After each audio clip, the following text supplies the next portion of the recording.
Last week we read the expository nonfiction book Morning Meals Around the World. As we were reading our expository nonfiction book, we were talking about text features such as summaries, table of contents, index, and glossaries. These provide additional information or help a reader find information in the text. This week we're going to continue to explore expository text and text features. This is the book Homes, written by Chris Oxlade. This expository book is about the many ways that science is at work in our homes.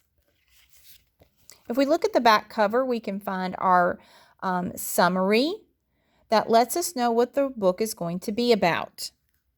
Discover the science behind homes. You will learn about the types of materials that go into building a home and the appliances used in a home. You will also find out how homes get water and electricity.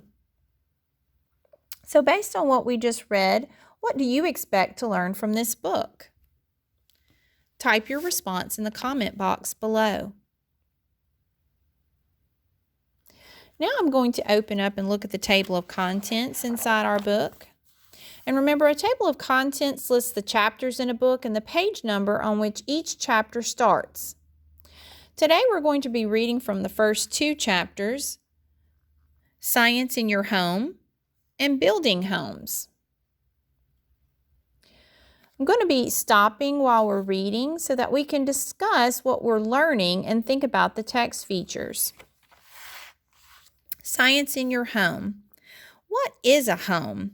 A home is a place that gives you shelter and keeps you safe. It protects you from the cold, from hot sunshine, and from wind and rain. Inside is a space where you can play, sleep, cook, eat, and wash. You might have lived in your home for a long time. You probably do not think about how your home keeps you warm or why water comes out of the kitchen faucet or about the materials it is made of. You might not know it, but science is at work everywhere in your home. If you learn about this science, you can understand how your home works. Now, I'd like for us to pay attention to the diagram on page 5. Expository texts often include diagrams like this one that help readers make sense of the information in the text. A diagram is a special kind of picture that shows the different parts of something. Diagrams often include labels or words that point to and identify the different parts, and a caption that describes what the diagram is about. These are some of the parts of a house that use science to make them work. You have roof tiles, electric lights, floor, walls, and a drain. What did you learn from this diagram about the parts of a house that use science? Type your response in the comment box below. So we have now learned about labeled diagrams and captions as text features that help us to understand a text more clearly. The next part I'm going to read describes the science that goes into building a home. Building homes. Imagine taking the furniture, carpet, curtains, and all the other things out of your home. What would be left? The answer is walls, floor, and a roof. These parts make up the structure of your home. In some homes, the walls are made up of materials such as stone, brick, or concrete. These are very strong materials. They hold up the floors and the roof. There are holes in the walls for windows and doors.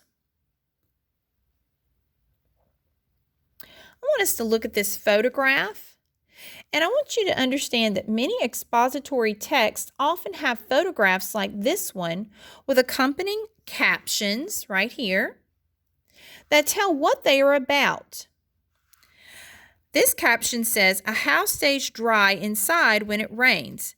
This is because the roof is made from waterproof tiles. These will not let any water soak through. So what kind of material do you think would be good for building a house? And why? Type your response in the comment box below.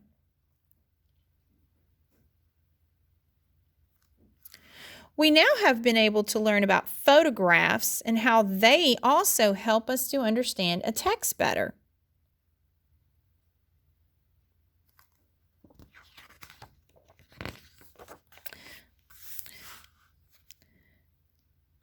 Building materials.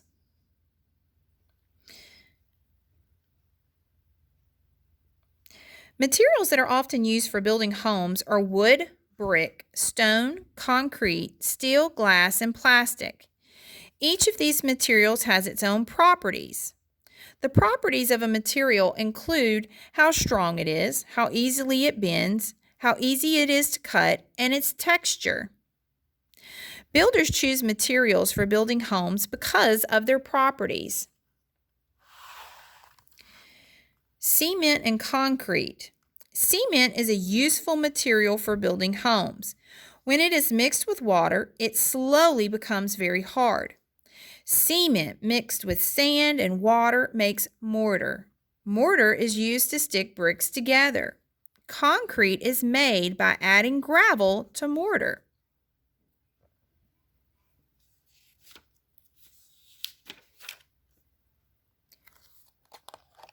So what did you learn from the reading today? Type your response in the comment box below. Do you have any wonders about the parts that we read today? Type your wonder in the comment box below.